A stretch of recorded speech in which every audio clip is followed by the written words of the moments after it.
நம்மளோட இந்த வேகமான மாடர்ன் வாழ்க்கையில மன அழுத்தம், புது புது நோய்கள்னு நம்ம எல்லாரும் எதையாவது சந்திச்சுட்டே இருக்கோம் இல்லையா? ஆனா இதுக்கெல்லாம் ஒரு தீர்வை ஆயிரக்கணக்கான வருஷங்களுக்கு முன்னாடியே ஒரு முனிவர் சொல்லிருக்காருன்னு சொன்னா உங்களால நம்ப முடியுதா? வாங்க, அகத்தியரோட காலத்தால் அழியாத அந்த ரகசியங்களை நாம சேர்ந்து பார்க்கலாம். சரி, எந்த ஒரு தீர்வையும் பார்க்கறதுக்கு முன்னாடி நாம இன்னைக்கு சந்திக்கிற இந்த பிரச்சனைய அகத்தியர் எப்படி பார்த்தாருன்னு முதல்ல புரிஞ்சுக்கணும். அவர் நாம வாழ்ற இந்த காலகட்டத்தை பத்தி ஒரு எச்சரிக்கை விடுத்திருக்காரு. அது என்னன்னு வாங்க பார்க்கலாம்.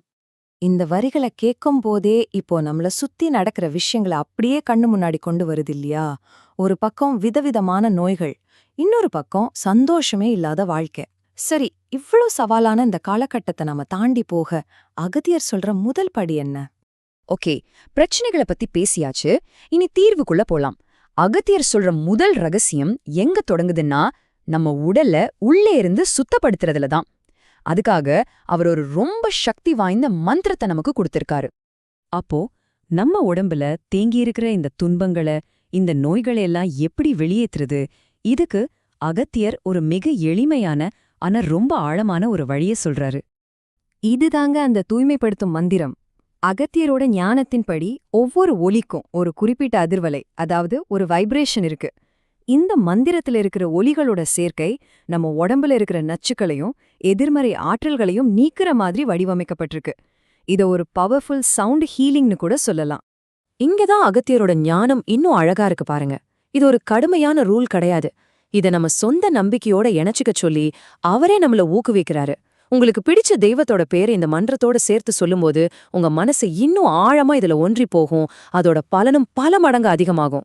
ஓகே, மந்திரம் நம்ம ஆற்றல் உடலை, அதாவது நம்ம எனர்ஜி பாடியை தூய்மைப்படுத்துது. ஆனா நம்மளோட ஸ்தூல உடலையும், அதாவது பிசிக்கல் பாடியும் கவனிக்கணும் இல்லையா? அகத்தியர் இந்த மந்திர பயிற்சியை முழுமையாக்க அதோட 2 சிம்பிளான பொருட்களை சேர்த்துக்க சொல்றாரு. இப்ப பாருங்க, இது எவ்வளவு ஒரு முழுமையான ஒரு சடங்கா மாறுதுன்னு. முதல்ல மந்திரம் மூலமா மனசையும் ஆற்றலையும் சுத்தப்படுத்துறோம். அதுக்கப்புறம் ஒரு கிராம்பு, அப்புறம் ஒரு வெற்றிலைய சாப்பிடுறது மூலமா உடலையும் சுத்தப்படுத்துறோம். இது நம்ம ஆன்மாவையும் சரி உடலையும் சரி 2யும் ஒரே நேரத்துல குணப்படுத்துற ஒரு முழுமையான அணுகுமுறை. ஆனா ஒண்ணு நல்லா தெரிஞ்சுக்கோங்க, உடல் ஆரோக்கியம்ங்கிறது இந்த பயணத்தோட தொடக்கம் மட்டும்தான். ஒரு தூய்மையான உடலும் தெளிவான மனமும் இருந்தா மட்டும்தான் வாழ்க்கையோட மிக ஆழமான ஒரு ரகசியத்தை நம்மால புரிஞ்சுக்க முடியும். அதுதாங்க பிறப்பின் ரகசியம்.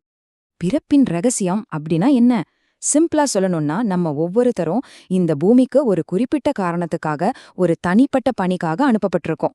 அது ஒரு கலைஞரா இருக்கலாம், ஒரு ஆசிரியரா இருக்கலாம், ஏன் ஒரு நல்ல குடும்பத் தலைவரா இருக்கிறது கூட ஒரு பெரிய நோக்கம்தான். அந்த நோக்கத்தை கண்டுபிடிச்சு அதுக்காக வாழறதுல தான் உண்மையான வெற்றி இருக்குன்னு அகத்தியர் சொல்றார். இந்த பிறப்பின் ரகசியம் நமக்கு புரிய ஆரம்பிக்கும்போது நம்ம வாழ்க்கை ஒரு முக்கியமான சந்திப்புக்கு வருது. அங்க இருந்து 2 பாதை பிரியுது. நாம எந்த பாதையை தேர்ந்தெடுக்கிறோன்றது தான் நம்ம தலைவிதியே நிர்ணயிக்க போகுது. இங்கதான் சாய்ஸ் நம்ம கையில இருக்கு. ஒரு பாதை நம்ம நோக்கத்தை புறக்கணிச்சிட்டு கஷ்டம், அழிவுன்னு போய் திரும்ப திரும்ப பிறந்து இதே சுழற்சியில மாட்டிக்கிறது. இன்னொரு பாதை நம்ம நோக்கத்தை நிறைவேத்தி குறைஞ்ச துன்பத்தோட, உண்மையான வெற்றியோட, மன நிறைவோட இந்த பிறவியை நிறைவு செய்ய உதவுது. சரி, அப்போ இந்த ரகசியங்களை நாம எப்படி அறிஞ்சிக்கிறது? அதுக்கு அகத்தியர் என்ன சொல்றாருன்னா, உலக ரகசியங்கள் பல வகை. யார் சொல்லித் தருவார்கள்? மனிதன் இல்லை. அதாவது உண்மையான ஞானம்ங்கிறது புத்தகங்கள்லேருந்தோ இல்ல மத்த மனிதர்கள் சொல்றதுலேருந்தோ வர்றதில்ல. அது நமக்கு உள்ளே இருந்தோ இந்த பிரபஞ்சத்துக்கிட்ட இருந்து தான் கிடைக்க வேண்டும். ஆஹா, சுத்தி சுத்தி அகத்தியரோட போதனைகள் நம்மள நமக்கே திரும்ப கொண்டு வந்து சேர்க்குது. நம்ம உடலை தூய்மைப்படுத்தி மனசை தெளிவுபடுத்திட்டு நாம நமக்குள்ளேயே கேட்டுக்க வேண்டிய ஒரு கேள்வி இதுதான். நீங்க இந்த பூமிக்கு எதுக்காக அனுப்பப்பட்டிருக்கீங்க? உங்களுடைய பிறப்பின் ரகசியம் என்ன? இந்த பதில தேடுறது தான் வாழ்க்கையோட உண்மையான பயணம்.